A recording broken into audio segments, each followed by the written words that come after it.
E aí, senhores, tudo bom? Como é que vocês estão? Hoje vamos conversar sobre um tema que chama-se padrões das respostas inflamatórias. Professor Ackerman, um professor americano, ele descreveu vários padrões que a gente pode tentar classificar as doenças inflamatórias da pele na histopatologia. Esses padrões ajudam muito a gente a chegar a algumas possíveis diagnósticos. Então, hoje eu vou passar para vocês esse nosso estudo de padrões histopatológicos inflamatórios. Tá? Vou partir aqui, passar a aula para vocês. Então, vamos começar. Existem vários padrões, né, que ele classificou e que a gente normalmente replica. Esses padrões, basicamente, são os de dermatite perivascular, onde quase todas as doenças da histopatologia vão acabar tendo alguma inflamação, né, próxima aos vasos, mas sem agredi-los. A gente também pode classificar os padrões em relação à sua disposição, que é a disposição nodular, ou quando essa inflamação acomete todo aquele tegumento que você examina no histopatológico, então uma reação difusa. As doenças que lesam, basicamente, os vasos, que são as vasculites, né, que verdadeiramente altera a parede do vaso, aquelas que fazem vesículas, as vesiculares, intraepiteliais e subepiteliais, as que formam pústulas, as que formam inflamação próxima dos folículos, as fibrosantes e aquelas que inflamam o tecido celular subcutâneo. Então, a gente começa aqui com exemplos de uma dermatose perivascular, que nem eu falei para vocês, existem várias doenças que fazem inflamação próxima aos vasos. Só que com esse aprendizado dos padrões, a gente entende que realmente tem algumas doenças que são mais comuns.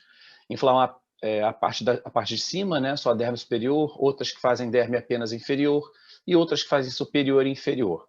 Então, entender onde está essa inflamação nos ajuda muito.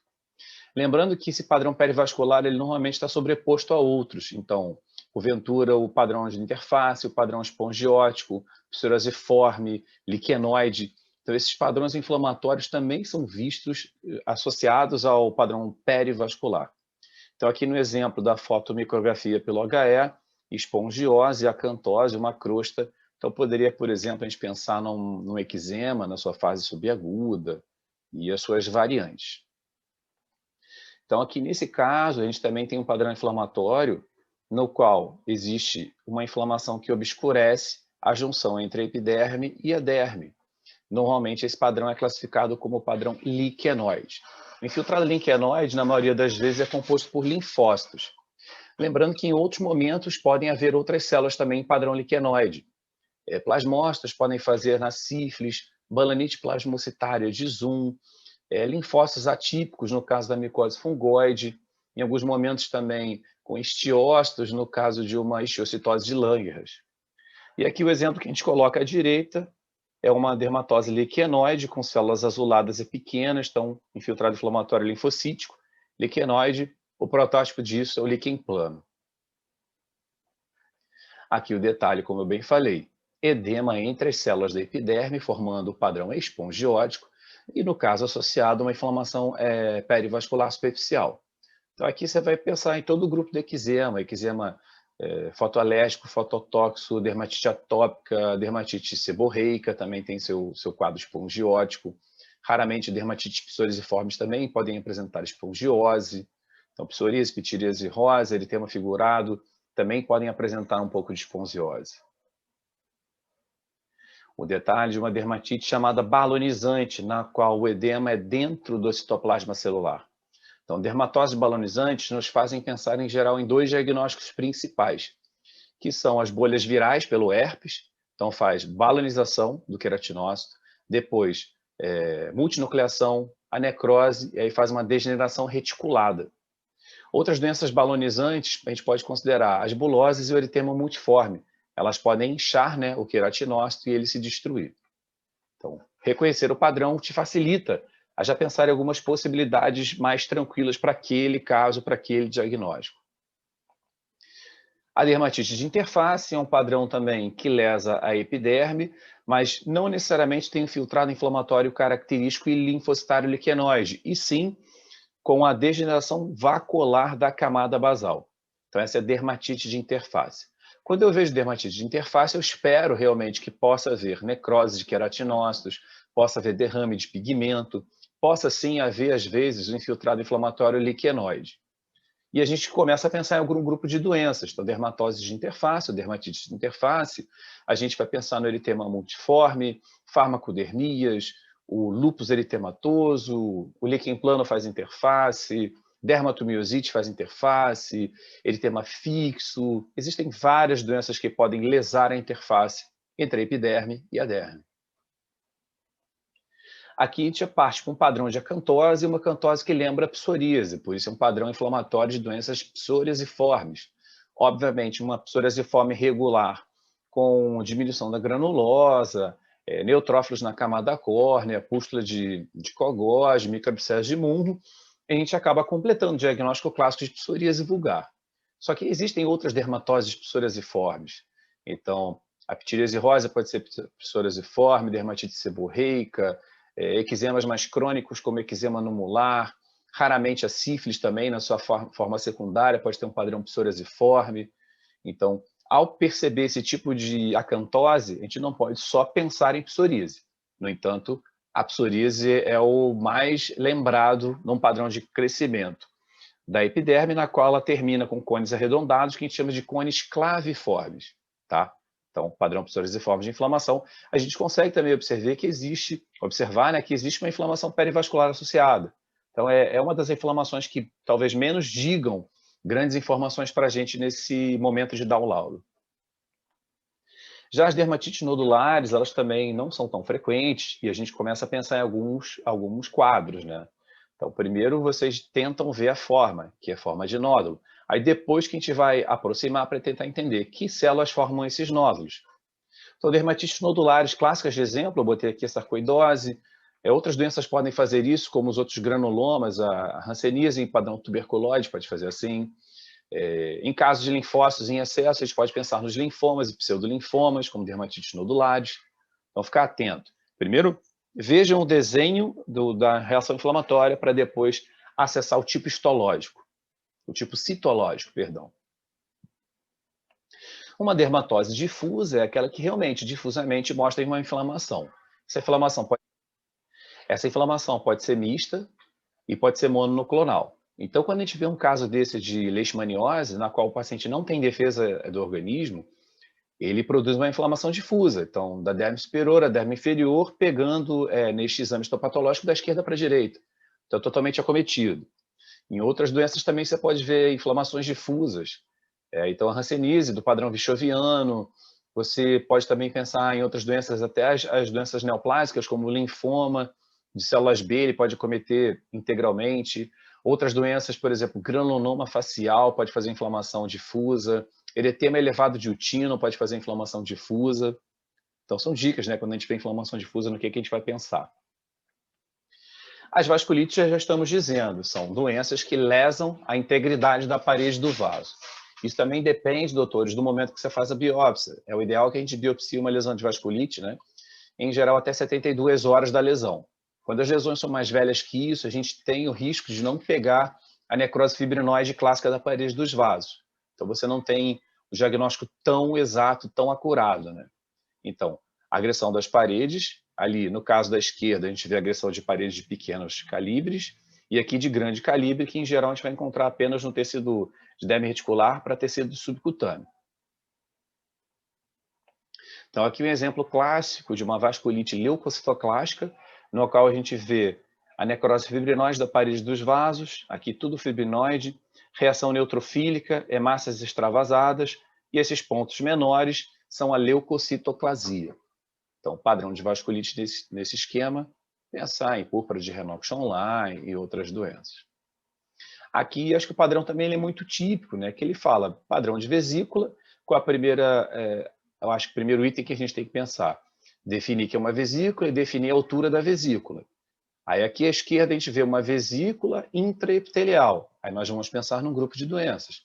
Normalmente os pênfigos, né? Então, pênfigo vulgar, pênfigo foliáceo, outras doenças acantolíticas, como doença de Grover, doença de Darier, doença de Hailey-Hailey. Às vezes, outras doenças com espongiose em excesso, como a picada de inseto, podem fazer vesículas intraepiteliais, as vesículas do tipo de bolhas virais, inclusive. A gente também, quando acumula células, principalmente os neutrófilos, dentro do epitélio, a gente pode chamar de dermatite pustulosa. Então, aqui eu vejo uma pústula neutrofílica com uma acantose em forma de clava. Então, eu tenho uma psoríase pustulosa, por exemplo. Mas o acúmulo de neutrófilos pode sugerir várias outras doenças pustulosas. Então, aquela doença pustulosa exantemática aguda, infecções bacterianas e fúngicas a gente não pode deixar de considerar. Então, dermatofitose, candidíase, às vezes o pênfigo foliáceo pode acumular neutrófilos. Então, atenção a esses exemplos que eu acabei de dar. E as inflamações que lesam a estrutura do infundíbulo e do istmo do cabelo são as doenças perifoliculares. Basicamente, são dois tipos de células que mais acometem, né? Então, são os linfócitos, fazendo as possíveis alopécias linfocíticas. Aí vem lúpus e líquen plano, como as primárias, as mais comuns, perdão. E as doenças também neutrofílicas, então, foliculite decalvante, a celulite dissecante é mais profunda, né? Então, o padrão perifolículo vai me fazer pensar nesses exemplos.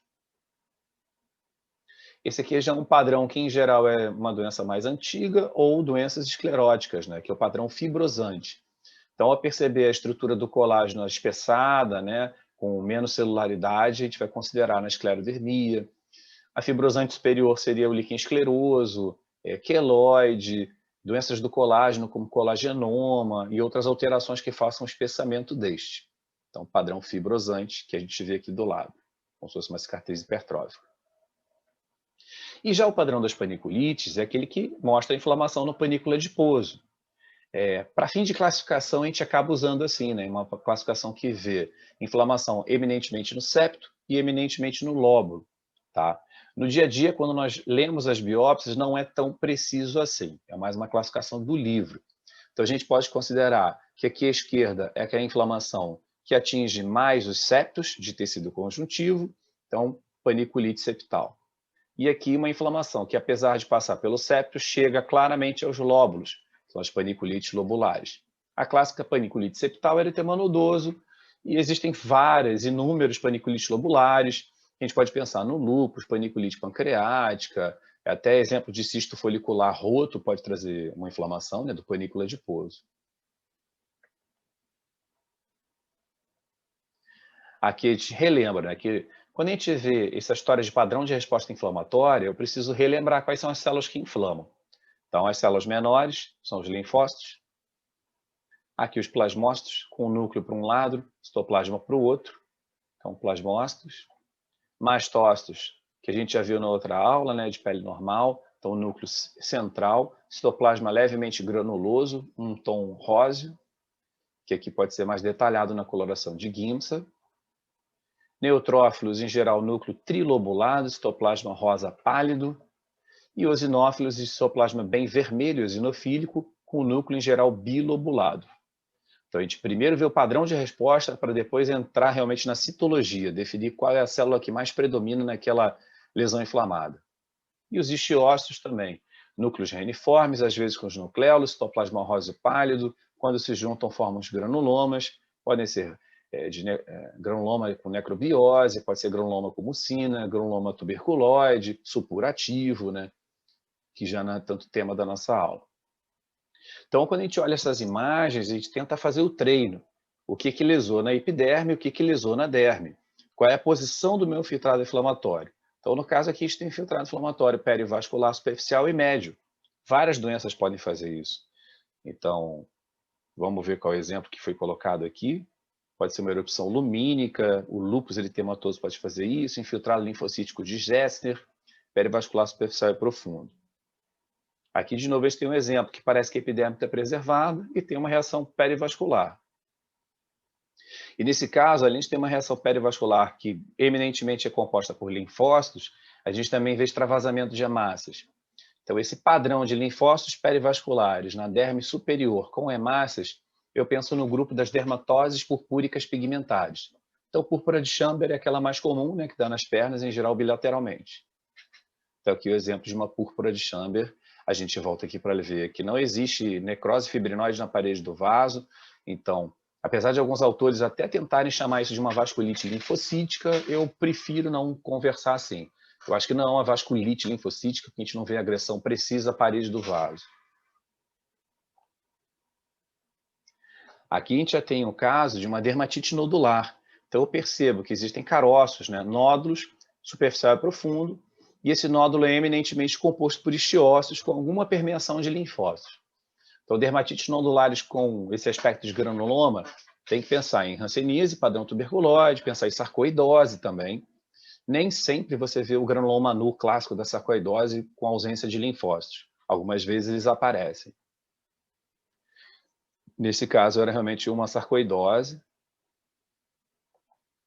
Já que esse granuloma focal na derme superior, com uma dermatite de interface também associada, então reação aqui granulomatosa, reação mais linfocitária, é o tipo líquen nítido, né? O típico líquen nítido. Todo mundo gosta de lembrar, pápulas normocrômicas, brilhantes, pode ser encontrado na região genital, nos braços. Então, o líquen nítido faz esse granuloma superficial com dermatite de interface. Nesse caso, a gente tem uma estrutura cística, né, epitelial, com camada granulosa e e com escamas córneas no seu interior. Então, um cisto folicular, provavelmente infundibular e com uma ruptura, na qual houve uma reação granulomatosa. Então, aqui eu tenho uma reação de granuloma de corpo estranho, tá? É uma dermatite nodular. Já que uma reação também que me parece azulada, então inflamação superficial e profunda, talvez um pouco nodular, também perivascular. E essa reação ela é composta por linfócitos pequenos e médios, sem atipias, e vários eosinófilos. Então, quando eu estou de frente a uma reação dessa, na qual predomina a inflamação em cima e menos inflamação embaixo, eu posso considerar, por exemplo, uma reação de picada de inseto do tipo pseudolinfoma. Tá? Em geral, reação mais superficial, eu vou ficar mais tranquilo para pseudolinfoma. Quando a reação linfóide, claro, é atípica e atinge as camadas inferiores, o bottom heavy, então a gente começa a ficar preocupado para pensar na possibilidade de linfoma. Então era uma lesão única, papulosa, na testa desse paciente, na fronte, pseudolinfoma. Então aqui novamente o exemplo de uma dermatite perivascular superficial e profunda, na qual a gente vê a agressão completa da parede e ela se transformou nessa necrose fibrinoide, além das hemácias, leucocitoclasia e dos neutrófilos. Então a gente tem um padrão de vasculite, que nesse caso era uma vasculite leucocitoclásica. Aqui os exemplos para a gente relembrar sobre as doenças vesiculosas, as que são intraepiteliais e aquelas que são subepiteliais. Então, aqui uma dermatose intraepitelial cheia de neutrófilos, então posso considerar a possibilidade talvez de um pênfigo foliáceo, de um impetigo. A gente tem algumas opções numa dermatose bolhosa intraepidérmica. Aqui a gente vê uma dermatose bolhosa intraepidérmica, mas com muita espongiose. Então a gente tem que começar a considerar a possibilidade de uma alergia, né, de um eczema agudo. Então, aqui o exemplo de uma outra dermatose bolhosa, que essa daí tinha uma degeneração também balonizante. Então, quando a gente vir degeneração balonizante ou reticular, considerar a possibilidade de infecção pelo vírus do herpes. Algumas doenças também fazem um padrão interessante de edema na derme superior. Então, o padrão de edema na derme papilar, ele é uma sugestão de considerar certas hipóteses, como a síndrome de Sweet, na qual a gente vê edema em muitos neutrófilos. Erupção polimorfa à luz também costuma fazer isso. Então, só que basicamente ele é composto por linfócitos. Então aqui o detalhe, né, do edema e a inflamação aqui na derme superior composta por linfócitos. Aqui as pápulas eritematosas.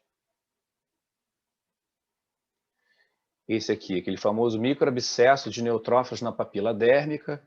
Então essa imagem aqui já é muito sugestiva, né, da dermatite hipertiforme, que pode fazer uma bolha subepidérmica com esses neutrófilos. Então hoje vocês estão percebendo que a discussão é a gente entender padrão, tá? É claro que com o tempo vocês vão pegando todo o diagnóstico e a malícia para dá-lo, e daí vocês chegam à conclusão. Então hoje não é para te discorrer sobre dermatite hipertiforme, e sim vocês entenderem que microabscesso de papila já me abre uma ideia. Infiltrado inflamatório superficial e profundo é outra ideia. Difuso é outra ideia. E eu entender a localização. Então, acho que eles têm que entender essa localização. É essencial. Então, de novo, uma pústula, né, de uma psoríase pustulosa. Aqui a gente vê exemplos de dermatoses que têm aspecto fibrosante. A dica para a gente já saber a anatomia, porque tem cartilagem, então esse é a orelha e o nariz. No caso, isso aqui é uma condrodermatite nodular da hélice da orelha. Então, quando o paciente fica machucando a orelha, faz o tipo de um prurigo localizado, faz fibrose e até fibrina subepidérmica. Aqui um caso de uma esclerodermia, na qual a gente vê o espessamento bastante significativo, né, do colágeno na derme reticular. Aqui o exemplo da lesão clínica da condrodermatite nodular da hélice. Então, realmente é uma dermatose fibrosante também. E aqui o detalhe de uma placa de Morpheia. Aqui a gente coloca um exemplo na qual a gente vê uma inflamação do tecido celular subcutâneo e é nítido que os septos estão bastante espessados.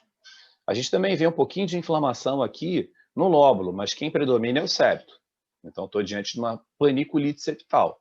Aí depois eu vou entender se ela é causada por linfócito, neutrófilo, plasmócito, osteócito, para tentar curar o meu diagnóstico.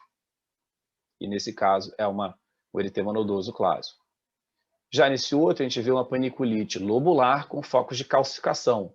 Então, a gente começa a pensar nas paniculites enzimáticas. Então, paniculite pancreática, por deficiência de alfa-1 antitripsina. Basicamente, a pancreática costuma mais fazer a calcificação assim. Exemplo clínico. E, em resumo, eu acho que a gente tem que evitar os clichês, né, para a gente não ficar com aquelas ideias forçadas na mente. Então, nunca se encontra tal célula em tal doença. Cuidado, porque às vezes tem um caso mais raro que vai surgir um eosinófilo, por exemplo, na psoríase. Apesar que psoríase às vezes tem eosinófilo mesmo, mas só para dar de exemplo. Ou assim, paraceratose nunca tem no lúpus. Cuidado, o paciente de repente fez uma crosta ali, meteu o dedo, tem coisas que a gente pode se surpreender. E outras discussões assim mais filosóficas, né? Hemorféia, esclerodermia, parapsoríase ou micose fungoide.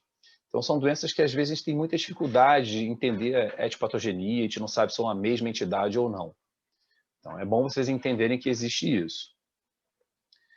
E esses termos que eu coloco aqui de exemplos, eles servem para nos ajudar a chegar a um pensamento, mas a gente não pode, como eu bem falei, ficar aficionado por eles.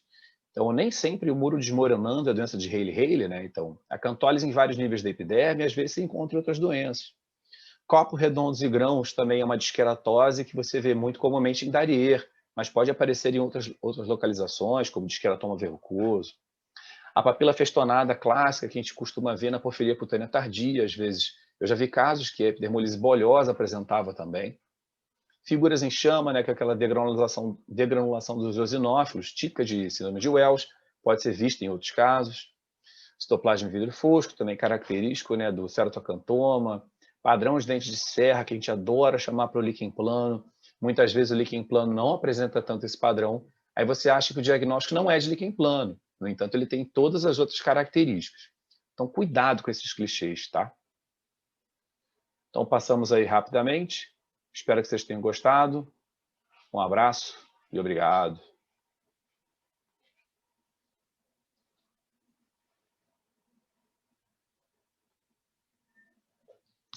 Caralho, a câmera acabou a bateria sozinho.